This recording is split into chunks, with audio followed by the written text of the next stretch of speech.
भारत और पाकिस्तान के बीच युद्ध विराम के बाद लगभग 24 घंटे का वक्त बीत चुका है और इन 24 घंटों में बहुत कुछ ऐसा हुआ है जिस पर अब सवाल न सिर्फ भारत में बल्कि कई अन्य देशों में भी उठाए जा रहे हैं। पाकिस्तान का बर्ताव जिस तरह का दिखाई दे रहा है, उसके बाद अब जो आम जनता की ओर से भी मांग उठ रही है कि क्यों भारत ने इस सीज फायर के लिए हामी भरी। शनिवार की देर रात भारतीय विदेश सचिव विक्रम मिस्री ने भी सामने आकर कहा था कि जिस समझौते पर हम पहुंचे हैं उसका लगातार उल्लंघन पाकिस्तान की ओर से किया जा रहा है। वहीं पाकिस्तान के विदेश मंत्रालय ने आज सुबह कहा कि वो सीज फायर के लिए प्रतिबद्ध है, भारत भले ही कुछ क्षेत्रों में उसका उल्लंघन कर रहा हो। यानी कि दोनों ही देशों ने सीज फायर के उल्लंघन का जो आरोप है वो एक दूसरे पर मढ़ दिया है। भारत का स्पष्ट मत है कि पाकिस्तान सीज फायर का ऐलान करने के बाद जिस तरह की हरकत कर रहा है वो बिल्कुल भी ठीक नहीं है। श्रीनगर में जब सीज फायर की घोषणा हुई उसके बाद जिस तरह से धमाकों की आवाजें सुनी गई, वहां के मुख्यमंत्री उमर अब्दुल्ला ने सोशल मीडिया तक पर आकर कह दिया कि सीज फायर का आखिर ये कैसा जो ऐलान है वो हुआ है, क्योंकि श्रीनगर में तो चारों ओर धमाकों की गूंज उन्हें सुनाई दे रही है। अब इस पूरे मामले को लेकर अमेरिका के रुख का भी इंतजार है, क्योंकि अमेरिका ने ही भारत और पाकिस्तान के बीच मध्यस्थता करके दोनों के बीच सीज फायर करवाया था। और अमेरिकी राष्ट्रपति डोनाल्ड ट्रंप ने तो सामने आकर जिस तरह से बड़बोलेपन से कहा कि उनकी मेहनत के बाद दोनों देशों ने सीज फायर के लिए स्वीकृति दी, ऐसा लगा मानो ट्रंप बड़ी बुआ बन गए हों और उन्होंने ही सुलह करवा दी हो हिंदुस्तान और पाकिस्तान के बीच। लेकिन फिलहाल ये मामला जितना आसान कल दिखाई दे रहा था सुलझता हुआ, उतना है नहीं। इससे की तस्दीक साफ तौर से पिछले 24 घंटों में होते हुए दिखाई दे रही है। सीज फायर के ऐलान के बाद पाकिस्तान के प्रधानमंत्री ने जिस तरह से देर रात अपने राष्ट्र को संबोधित किया और अपने संबोधन में उन्होंने यहां तक कह दिया कि जो कुछ हुआ है पिछले दिनों भारत पाकिस्तान के बीच वो पाकिस्तान की ऐतिहासिक जीत है। यानी कि सीधे तौर पर पाकिस्तान अब अपनी बौखलाहट छुपाने के लिए इसे अपनी जीत बता रहा है और हिंदुस्तान की ओर से अब फिलहाल क्या कुछ होना है आज उस पर मीटिंगों का दौर चल रहा है। अमृतसर में भी आज सुबह तेज आवाजें सुनी गई। वहां की डिप्टी कमिश्नर है साक्षी, उन्होंने एक एडवाइजरी भी जारी की। उन्होंने कहा कि अमृतसर में रेड अलर्ट घोषित किया गया है, बिजली को फिलहाल सभी जगह बहाल कर दिया गया है, लेकिन इस एडवाइजरी में कहा गया है कि लोग अभी भी घर से बाहर ना निकलें तो अच्छा है और खिड़कियों और छतों से दूर ही रहें। तो ये सब उस दौरान किया जा रहा है जबकि सीज फायर का ऐलान दोनों देशों की ओर से सोशल मीडिया पर आकर किया गया, दोनों ओर से आधिकारिक बयान आए और यहां तक अमेरिका ने बीच में आकर इस सीज फायर को लेकर के सबसे पहले घोषणा कर दी कि भारत और पाकिस्तान से सीज फायर का ऐलान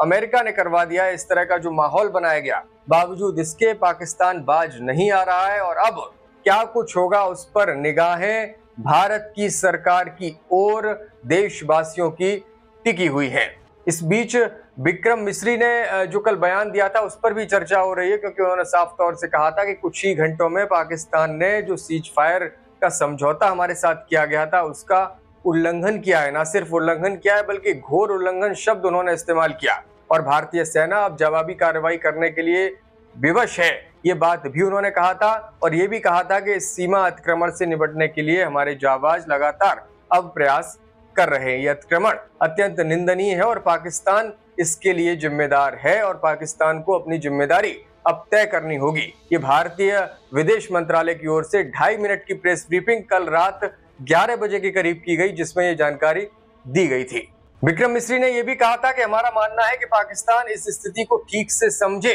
और अतिक्रमण को रोकने के लिए तुरंत उचित कार्रवाई करे। इस बीच तमाम जो राजनीतिक और सेना के मामलों के जानकार हैं उनका मानना है कि पाकिस्तान में सरकार और सेना के बीच सब कुछ ठीक नहीं है। सरकार ने तो सीज फायर का ऐलान कर दिया, लेकिन सेना ने शायद अपनी ओर से इस सीज फायर को हामी नहीं दी। ये सब जल्दबाजी में किया गया। यही वजह है कि पाकिस्तानी सेना और पाकिस्तानी सरकार के बीच टकराव है और पाकिस्तानी सरकार अब सब कुछ अपने पक्ष में दिखाने के लिए कोशिशें करती हुई दिखाई दे रही है और पाकिस्तान में बहुत कुछ बड़ा हो सकता है आने वाले दिनों में। जिस तरह से पाकिस्तान में लोकतंत्र की अस्थिरता आजादी के बाद से लगातार दिखाई देती रही है, वही कहीं अब कुछ फिर से ना हो जाए, इसके कयास भी लगाए जा रहे हैं। हालांकि डोनाल्ड ट्रंप जो अमेरिकी राष्ट्रपति हैं, उनका बयान फिर से सामने आया और उन्होंने कहा कि उनकी मेहनत की वजह से ही भारत और पाकिस्तान ने समझदारी भरा फैसला लिया है और अब दोनों देश सीज फायर के लिए मान चुके हैं और दोनों देशों ने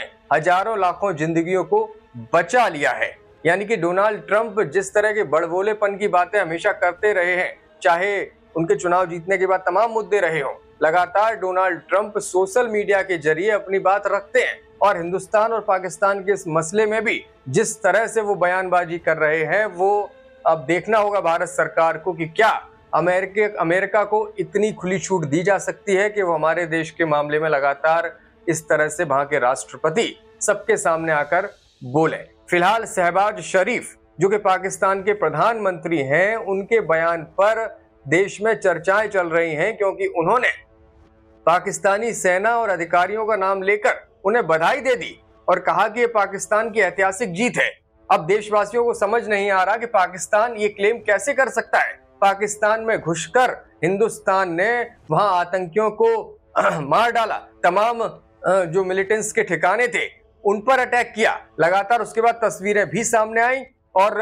जो आतंकवादी ठिकाने ध्वस्त हुए और आतंकवादी मारे गए उनकी तस्वीरें भी सामने आई। बावजूद इसके वहां के प्रधानमंत्री कह रहे हैं हमारी जीत है। पाकिस्तान ने हिंदुस्तान के तमाम शहरों, तमाम जो मिलिट्री कैंप्स हैं उन पर कोशिश की हमला करने की, लेकिन उन सब में विफल रहा पाकिस्तान और इस विफलता को पूरी दुनिया ने स्वीकार किया और माना कि पाकिस्तान ने ड्रोन के जरिए और तमाम अपनी मिसाइलों को भेज करके भारत में जो हमले की कोशिश की वो पूरी तरह से विफल साबित हुई। बावजूद इसके वहां के प्रधानमंत्री शहबाज शरीफ संबोधन देते हुए ये कह रहे हैं कि हमारी जीत है और इस सीज फायर के बाद वो अपनी जीत का ऐलान कर रहे हैं। यानी कि पाकिस्तान लगातार हिमाकत कर रहा है और अब भारत इस पर कैसी प्रतिक्रिया देगा, इस पर सबकी निगाहें टिकी हुई। एक बात और, पाकिस्तान ने अमेरिका और चीन दो देशों का शुक्रिया अदा किया है। शरीफ वहां के जो प्रधानमंत्री हैं शरीफ, उन्होंने कहा कि मैं राष्ट्रपति ट्रंप का आभार व्यक्त करना चाहता हूं कि वाशिंगटन ने हमारे संघर्ष में महत्वपूर्ण भूमिका निभाई और चीन का जिक्र भी कर दिया। उन्होंने कहा कि अपने बहुत प्यारे, बहुत भरोसेमंद और बहुत प्रिय मित्र, जी हाँ, जो मैं वाक्य बता रहा हूं यही इस्तेमाल किया गया, बहुत प्यारे, बहुत भरोसेमंद और बहुत प्रिय मित्र चीन को हम धन्यवाद करते हैं, ये पाकिस्तान के प्रधानमंत्री ने कहा। अब ये समझ नहीं आ रहा कि इस पूरे मामले में चीन की भूमिका क्या है, क्योंकि चीन खुले तौर पर अब तक भले ही कुछ ना कहता रहा हो, लेकिन कल जब सीज फायर का ऐलान हो गया उसके बाद चीन ने पाकिस्तान के समर्थन में बयान जारी किया था और कहा था कि चीन पाकिस्तान के साथ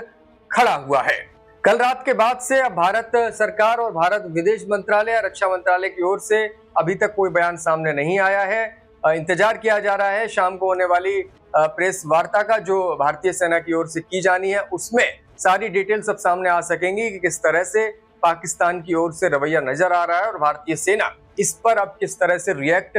करने जा रही है। आपको बता दें कि पहलगाम हमले के बाद भारतीय सेना ने पाकिस्तान में घुसकर पाकिस्तान के तमाम आतंकी ठिकानों को ध्वस्त किया था। लगभग 70 से 100 आतंकियों को वहां पर मारा गया, जिसके बाद पाकिस्तान बौखला गया और हिंदुस्तान पर हमले की प्रयास लगातार उसकी ओर से किए गए, लेकिन भारतीय सेना की जो दम है उसके बूते हमने उन सभी हमलों को नाकाम किया और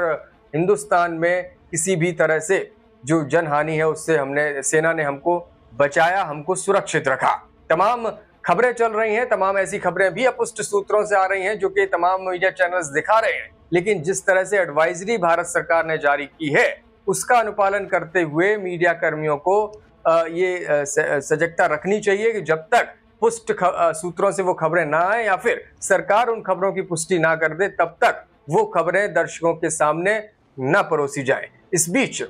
कल भी एक खबर मीडिया चैनल्स पर फ्लैश की गई थी जिसमें कहा गया था कि श्रीनगर में 100 जगहों पर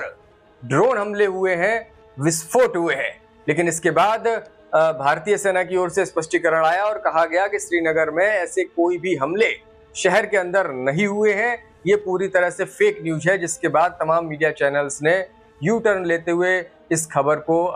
जो जिस तरह से चलाई जा रही थी खबर उसको वापस लिया। कल सीज फायर के बाद देश के तमाम बड़े नेताओं के बयान सामने आए थे। सभी ने शांति स्थापित करने को एक अच्छा कदम बताया था, लेकिन पाकिस्तान ने जिस तरह से सीज फायर का उल्लंघन किया और पूरी रात माहौल जिस तरह का बना रहा, उसके बाद अब केंद्र सरकार पर सबकी निगाहें हैं कि हमें आखिर क्या फैसला लेना है और हो सकता है कि फिर से सर्वदलीय बैठक भी बुलाई जाए। बहरहाल कल शाम और पूरी रात के घटनाक्रम के बाद ये तनाव अलग ही स्तर पर पहुंच चुका है और अब बड़े फैसले लिए जा सकते हैं, ऐसी संभावना भी जताई जा रही है। मीडिया पर तमाम तरह की खबरें चल रही हैं, लेकिन किसी भी अपुष्ट खबर पर आप भरोसा ना करें। जब तक वो खबर कंफर्म ना हो जाए, किसी भी मीडिया चैनल को ऐसी खबरें नहीं चलानी चाहिए जो तनाव पैदा करती हो और लोगों में भ्रम पैदा करती हो। बहरहाल भारत की ओर से जो प्रेस कॉन्फ्रेंस प्रस्तावित है देर शाम, उसका इंतजार अब सभी लोग कर रहे हैं ताकि भारतीय सेना का जो स्पष्टीकरण है, भारतीय सेना का जो अगला कदम होगा, भारतीय सेना जो डिटेल साझा करती है वो सामने आ सके और जो स्थितियां बनी हुई हैं, जो परिस्थितियां बनी हुई हैं, उस पर स्पष्टीकरण आ सके, उसको लेकर के जो माहौल है वो स्पष्ट हो सके और समझ में आ सके कि आखिर भारत अब किस ओर आगे बढ़ने जा रहा है। भारतीय विदेश मंत्री एस जयशंकर ने कल सोशल मीडिया प्लेटफॉर्म एक्स पर लिखा था कि आतंकवाद के सभी रूपों के खिलाफ भारत ने लगातार कठोर और ना झुकने वाला रुख अपनाया है और वो ऐसा करना आगे भी जारी रखेगा।